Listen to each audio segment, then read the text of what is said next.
Oh, I didn't put on my thumbnail. So, welcome to today's Tax Talk.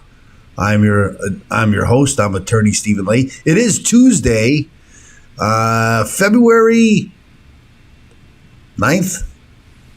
It is February 9th. Tuesday, February 9th, the year of our Lord 2022. And we're going to talk about cryptocurrency. Sometimes I found that the best way to discover how all this works is to look at it in real life. And that's what we're going to do here today. Won't you join us?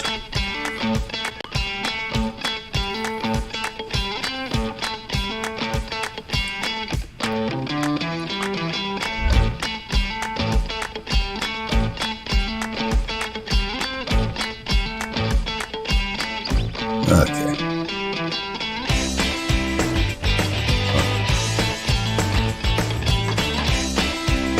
Let's let the music go down. I did it again. I used the wrong one. My mistake. Oh, well. Okay, so today it is Crypto Tuesday, and we're going to talk about actually, we talk a lot about blockchain, right? Cryptocurrency is really a outtake of blockchain. And there are others now. You know, that was the first instance of blockchain, the Bitcoin, Ethereum, smart contracts. And this is what we like to talk about on the show. Yes, cryptocurrency is a part of it, and it's called Crypto Tuesday. But it's really, in the end, it's really about blockchain. And it's the blockchain that's changing the world.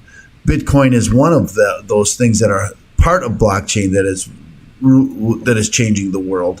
But again, it's really about blockchain, NFTs, DAOs. These are the things we're going to talk about today. And again, as I mentioned, the best way to learn about them is to see how they're being used in real life.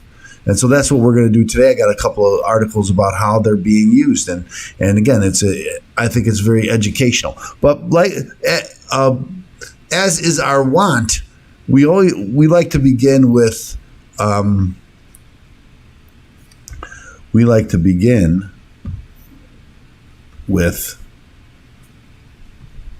the market. So we begin with the market. The market, again, very volatile. It's been on the downside for the last couple of weeks. But here's Bitcoin and Ethereum today. Modest gain in Bitcoin, modest loss in Ethereum for today.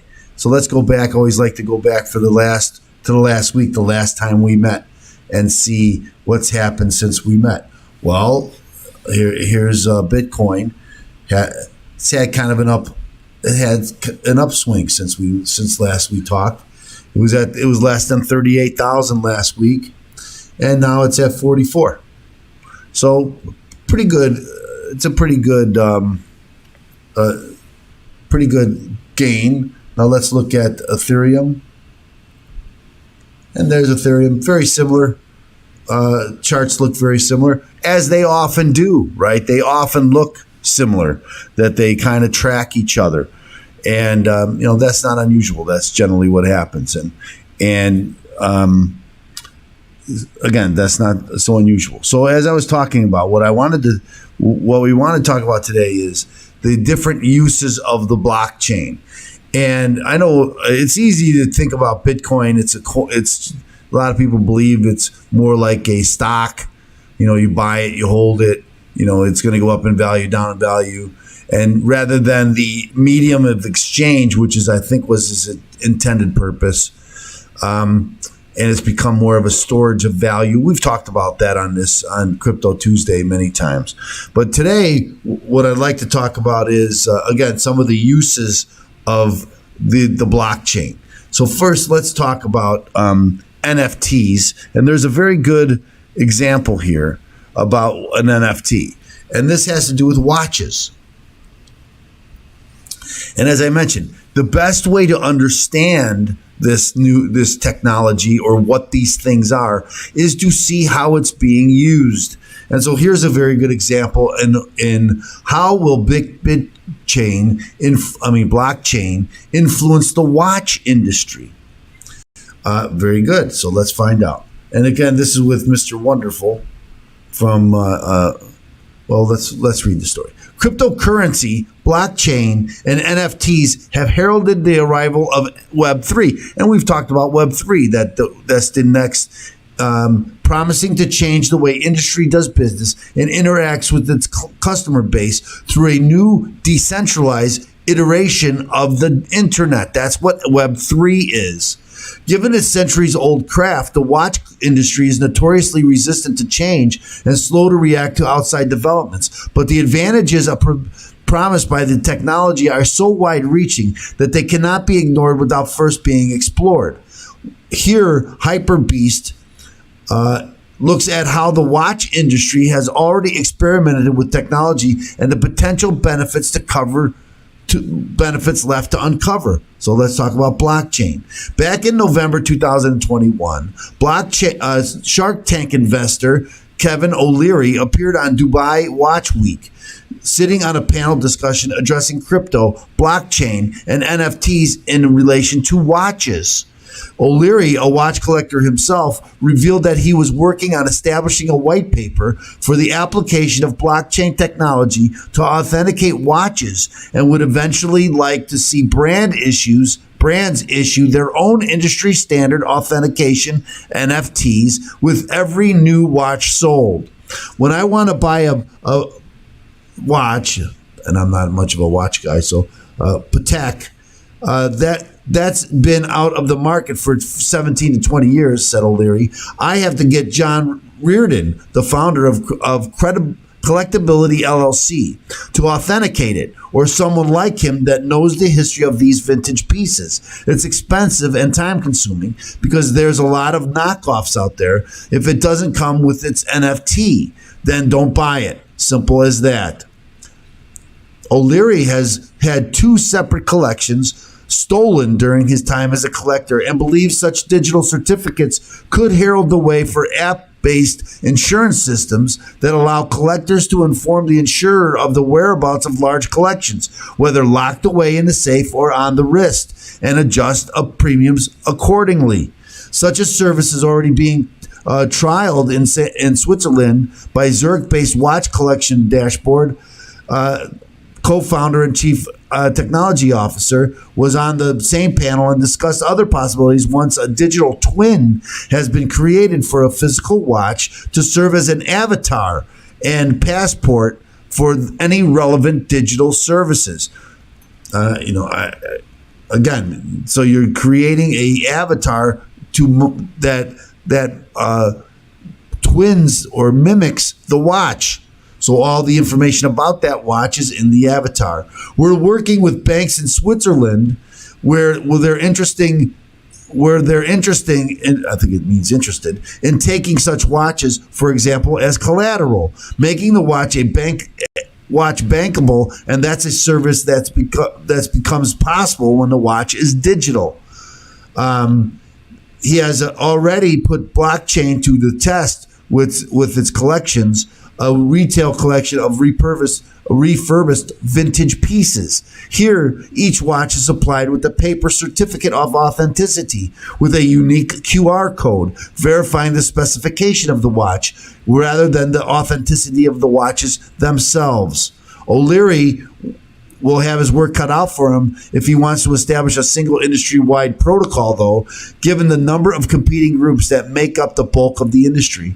Many questions remain unanswered, too. Does blockchain authentication provide any benefit to the brands beyond offering an extra reassurance to the end user? And how does that value weigh up against the cost of implementing the technology? Also, how best to tag the watch, a QR code or a chip using NFC or RFID technology, radio frequency identification, and where to place it. Even a relatively simple time-only watch consists of well over 100 internal and external components, and a single tag would only authenticate the component it is attached to. There is also the question of whether the industry will want to adopt such transparent system, given how brands and retailers have historically relied on the gray market to move unsold stock around at discount prices.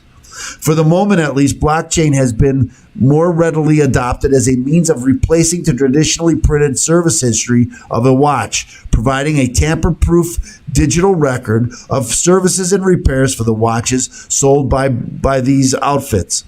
Paying for watches using cryptocurrency would seem to be the most immediate practical application for blockchain-related technologies, and sure enough, retailers, both online and bricks and mortars, have been quick to introduce the necessary payment systems.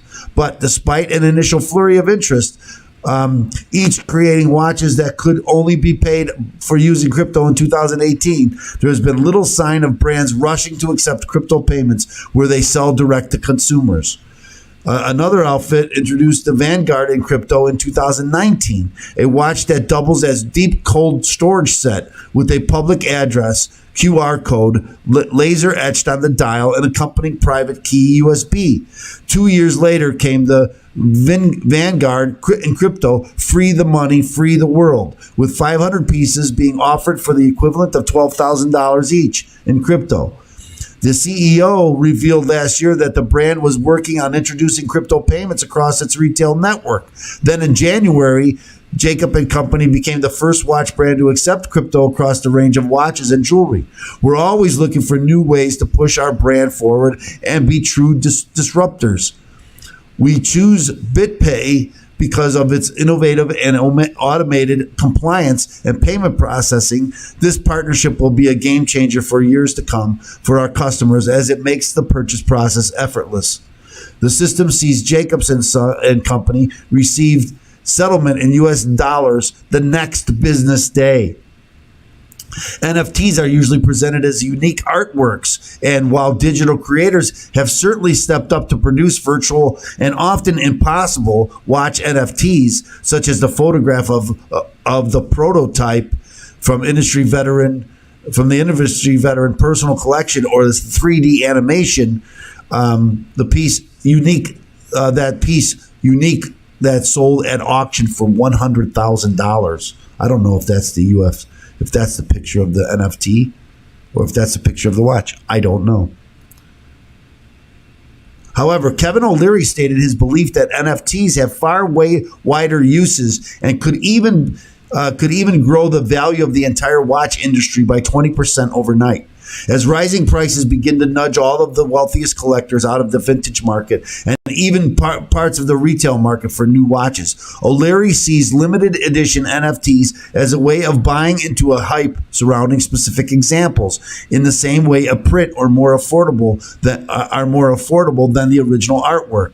The Rolodex Daytona white steel that I wore for 9 years on Shark Tank went to auction and it sold for a crazy price for charity, said the investor, who dubbed himself Mr. Wonderful. Afterwards, there were lots and lots of Shark Tank fans that wanted that watch. So I started getting contacted from people saying, can I get an NFT of that watch? While this is not the first this has been attempted, with one collector turning his watch into an NFT, O'Leary feels that even for vintage pieces such NFTs need to be issued by the brands themselves, or at least within their permission. He also sees NFTs as a way of removing friction and allowing young watchmaking talent to break through, a contemporary version of the traditional subscription model that calls for a down payment to pay towards materials and costs. O'Leary suggests NFT could be used and sold to allow young watchmakers to produce their first pieces and then redeemed against a discounted price for the finished watch. Crypto certainly promises to bring the notoriously cautious watch industry kicking and screaming into the 21st century, with the promise of wide-reaching changes, including the potential to eradicate fakes. But a lot of questions still need to be answered about the application of the technology, and nothing happens in Switzerland that at any time other than at a glacial pace. Again, I wanted to include this story. It's kind of long and detailed, but it does show what NFTs can do. Right now, it's kind of a novelty. I can buy an NFT of a piece of art, and they're going for 10,000 or 20,000 or whatever it is. And here they're showing that NFTs have a practical application. That and the more practical the application, the more wide ranging it's going to be, and the more we're going to adopt it. And so that's where we're going with it. Just a moment. Okay. Next story. The next story is about blockchain, and let's read the story. Okay, here's the story. Where's the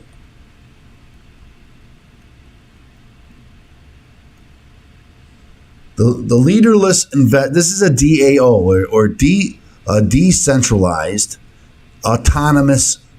It's a decentralized autonomous organization.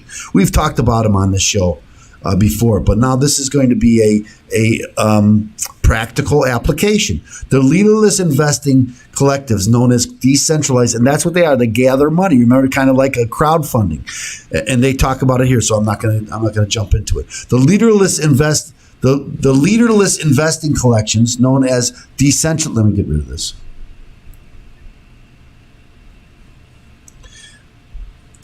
Known as decentralized autonomous organizations are generating a lot of eye rolls thanks to high flexibility and low regulation. They'll also soon generate a lot of profits. This is an incredibly risky move. I don't know if I agree with it.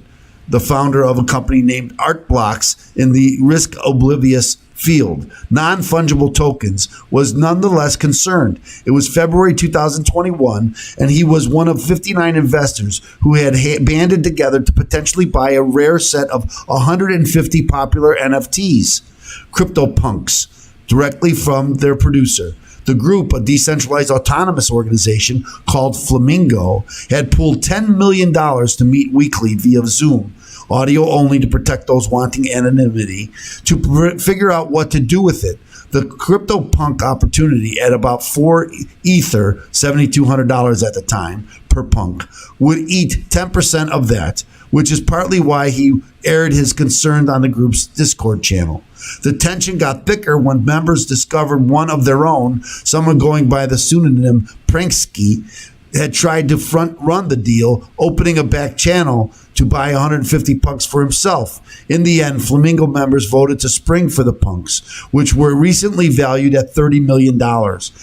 As for Pranksky, he left the DAO by mutual agreement, telling Forbes he was somewhat naive about the DAO process. Most of America is. Sure, you're probably familiar with the concept leaderless collectives in which groups democratically make investment decisions, such as when 17,000 members of a DAO tried to buy one of the 13 surviving original copies of the U.S. Constitution last year.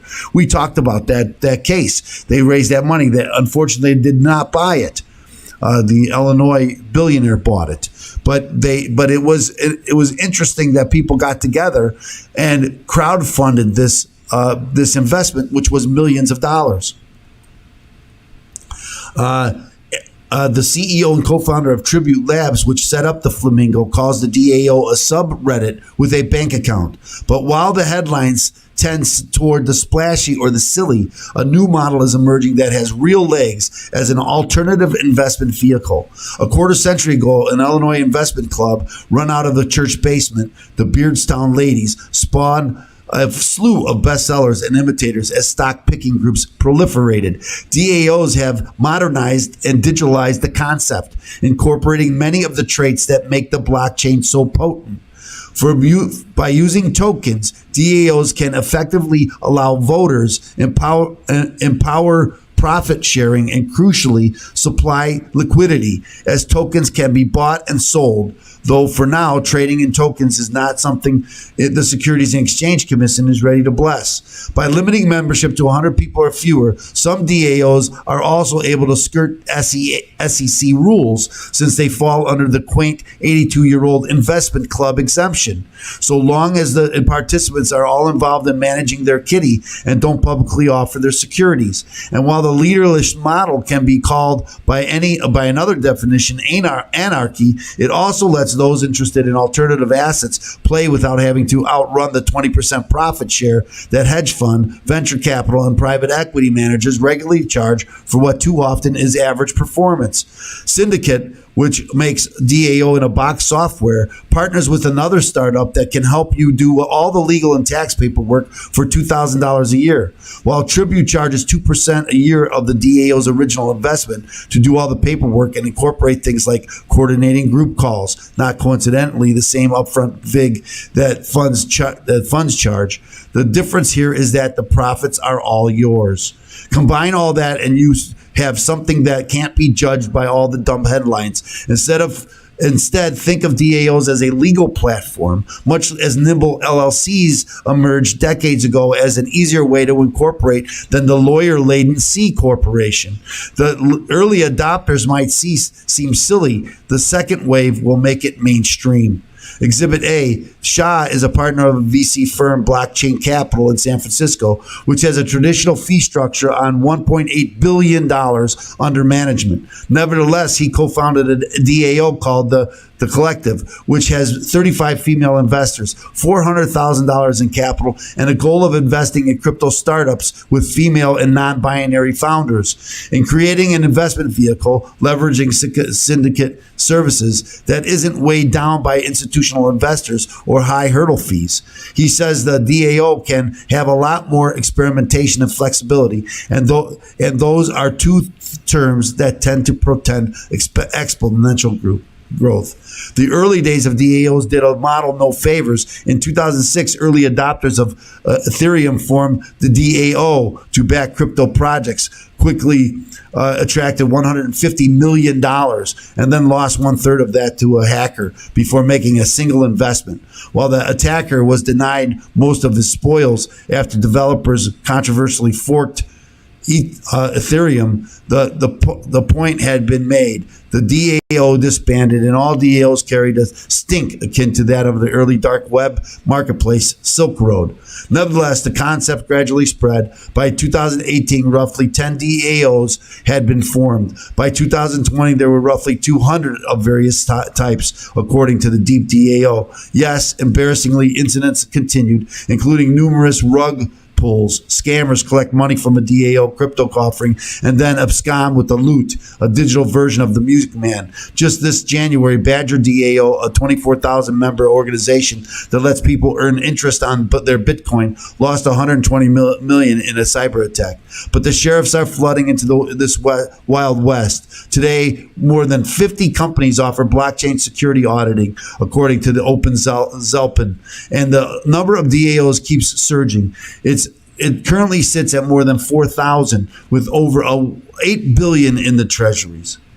Yet the populist themes attract the headlines, which has about 100 million in assets in mission, according to the chief pleasing officer, James Johnson. That varies between doing dope shit and building a portfolio of assets that represent internet culture. Shelled out $4 million for the Wu-Tang Clan's one-of-a-kind album, Once Upon a Time in Shaolin, buying it from the feds, who seized it from Martin and that jailed Pharma Bro. It also, I don't know anything about that. It also spent $5.5 million for the Stay Free NFT minted by fugitive National Security Agency whistleblower Edward Snowden, and $4 million for an NFT of the original Doge image, the mascot of the cryptocurrency Elon Musk promotes and tweets. But look closer and you'll see that this isn't the stonks crowd. Investors include this platinum chip venture firm, Horowitz firms as well. Okay, so a quarter century ago, the Illinois Investment Club run out a church basement. we already did it. While fans may have fantasized through the decades about banding together to buy their hometown sports team, the Krause House DAO provides a legitimate group with a far more serious path to that unlikely goal, incorporating former players and superfans in a campaign to buy an NBA team. A lot of this increasing legitimacy can be credited to Wright, the 41-year-old Tribute Labs co-founder and law professor who has been obsessed over DAOs since the start. After graduating from Cadosa Law School in 2005, he facilitated between entrepreneurship, co-founding sports discussion site Armchair GM, which was sold to Wikipedia for-profit arm for $2 million in 2006, and New York corporate law, even representing Jay-Z in an intellectual property dispute. In 2014, seeking more intellectual freedom and better hours, Wright began teaching law at his alma mater and combined his two careers, founding the legal clinic for tech startups and expounding on crypto and blockchain. In 2015, he advised the co-founders of Ethereum on their first crowd sale. They sold Ether for 30 cents that now trades for 2,500, and later offered his thoughts on the DAO. Wright didn't invest in the DAO, he says, because it wasn't 100% clear that you were purchasing, what the structure would look like, and whether that would work. Vindicating his concern in a postmortem, the SEC concluded the tokens that the DAO issued were securities that should have been registered. Okay, so that's where we are on this. I thought it was, again, another interesting story about what it's all about. I'm 26 minutes in. I apologize. But these are long stories, but there's lots of information in there and lots to learn from about what these things are. We have to find out what these things are because they're gonna be running everything. And so we have to understand them. And that's why I wanted to go through these stories, even though it took some time and it's complicated. I get that, but I thought it was important that we do it. So again, who else is telling you this stuff? So we're going to ask you to like and share, like and subscribe to the channel.